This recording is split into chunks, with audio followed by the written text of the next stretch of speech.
দেখো বন্ধুরা, আজকে খুব ইচ্ছা গেল যে চিকেনটাকে একটু আলু দিয়ে বানাই, একটু ঝোল ঝোল করে রাত্রিরে খাবার জন্য। দিনের বেলা আমাদের এমনি নিরামিষ ঝোল, মাছের ঝাল এইসব হয়েছিল।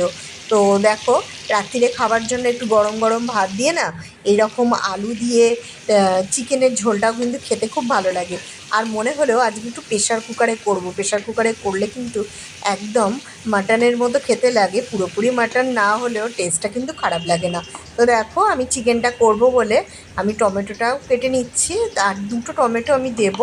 আমার মোটামুটি 1 কিলোর ওপরে মাংস ছিল, তো ভাবলাম যে দুটো টমেটো দিই আর একটু সস দেব, কিন্তু আজকে সসটা ছিল না বলে আমি দিতে পারিনি। তো আমি টমেটোগুলো কেটে নিয়ে আমি একটু জলে ফেলে রাখলাম, কেননা আমি দানাগুলো বাদ দিয়ে দিই টমেটোর। আর এদিকে দেখো, আলুটা ভাজা হচ্ছে। আলুগুলো যখন একটুখানি এরকম গোল্ডেন ব্রাউন কালার এসে গেছে, তখন এগুলোকে আমি নামিয়ে রাখলাম। আর তারপর দেখো, এবার আমি এই মাংসটা ভালো করে পরিষ্কার করে ধুয়ে নিলাম। আর ওদিকে শাশুড়ি মা আমাকে পেঁয়াজ রসুন এগুলো কেটে দিচ্ছে। আর আজকে আবার বাজারও হয়। এদিকে দেখো, ছর্দি বাজারগুলো তুলছে। কপি এনেছে আজকে, পটল, কপি, শসা, ঢ্যাঁড়স। ওটা কি এনেছে? ওই যে না না, তরমুজ এনেছে। আর এটা কি মেনুয়া? কি বলে, কি মেনুয়া না কি একটা না।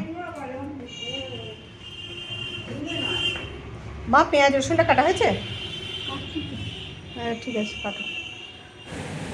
আর আলুগুলো আমার খুব ভালো মতো ভাজা হয়ে গেছে।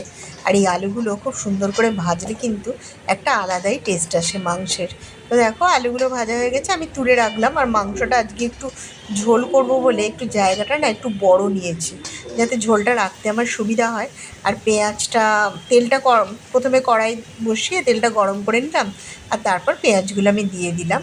প্রথমে পেঁয়াজগুলো ভাজবো, আর রসুনটা তখনও ছাড়ানো হয়নি।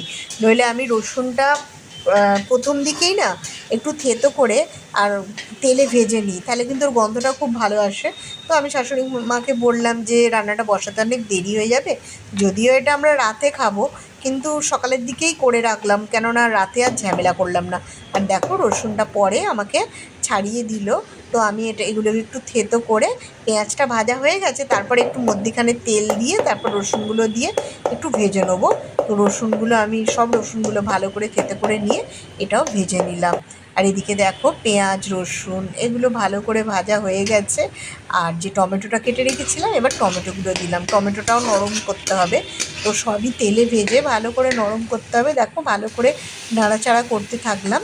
আর আমি এখনও না নুন দিইনি। নুন দিলে না সব পেঁয়াজ থেকেও জল বেরিয়ে যায়, আবার মাংস থেকেও জল বেরিয়ে যায়। ওই জন্য আমি কিছুক্ষণ বাদেই নুনটা দিই, প্রথম দিকে আমি নুনটা দিই না। আর দেখো, মাংসগুলো একদম পরিষ্কার করে ধোয়া আছে। তো দিয়ে দিলাম আমি চিকেনগুলো এর মধ্যে দিয়ে, এগুলো তো ভালো করে কষাতেই হবে। মাংস কষালে তবেই খেতে ভালো লাগবে। আর এর ওপর থেকে আমি দেখো, হলুদ গুঁড়ো, একটু লঙ্কা গুঁড়ো এগুলো দিয়ে দেবো। এই যে একটু নুন এখন দিলাম, একটু নাড়াচাড়া করার পর, একদম প্রথম দিকে দিইনি। আর একটু নুন হলুদ দিলাম। আর তারপর দেবো একটু লঙ্কার গুঁড়ো, আর আদা বাটাটাও দিয়ে দিলাম। তো সব কিছু দিয়ে ভালো করে নাড়াচাড়া করতে থাকবো। দেখো, একটা লাল লঙ্কার গুঁড়ো একটুখানি দিয়ে দিলাম। এবার ভালো করে তো কষাতে হবে মাংসটা, যাতে সব মশলাগুলো, তারপর পেঁয়াজ টমেটো একটু গলে যায়। তবে আমি প্রেশার কুকারে দেবো, তো তো একটুখানি ওগুলো শক্ত থাকলেও অসুবিধা নেই, প্রেশার কুকারে দিলে এগুলো সবই গলে যাবে। তবে মাংসটা একটু ভালো করে কষিয়ে না দিলে, যতই প্রেশার কুকারে দিই ভালো টেস্ট আসবে না। তো দেখো, এবার মাংসটা আমি প্রেশার কুকারে দিয়ে দেবো। দিয়ে আমি মোটামুটি 3টে সিটি মেরেছিলাম। আর আলুগুলো যে ভাজা আছে, আলুগুলো মাংসের সাথে দিলাম না। যদি আলু সেদ্ধ করতে গিয়ে মাংসগুলো সব গলে যায়, ওই জন্য আমি আলুগুলো পরে সেদ্ধ করে তারপর কড়াইতে ঢেলে সব একসাথে মিশিয়ে নেবো। আর দেখো, আমার চিকেনটা কিন্তু প্রেশারে একদম সেদ্ধ হয়ে গেছে, আমি কড়াইতে ঢেলে দিয়েছি। এরপর আমি আলুটাও সেদ্ধ করে নিয়ে কড়াইতে ঢেলে একদম মাংস, তারপর তোমার আলু সব একসাথে ঝোলের মধ্যে ডুবিয়ে খানিকক্ষণ ফোটাতে থাকলাম। আর দেখতে পাচ্ছ কালারটা কত সুন্দর এসছে। সব একদম মাংসটাও খুব সুন্দর নরম হয়ে গেছে। আর আলুগুলো আমি একটু বড় বড় সাইজের দিয়েছিলাম, আলুগুলোও কিন্তু খুব সুন্দর নরম হয়েছে। আর এবার একটু ফুটিয়ে এবার আমি এর মধ্যে ঘি গরম মশলা দিয়ে নামিয়ে দিলাম।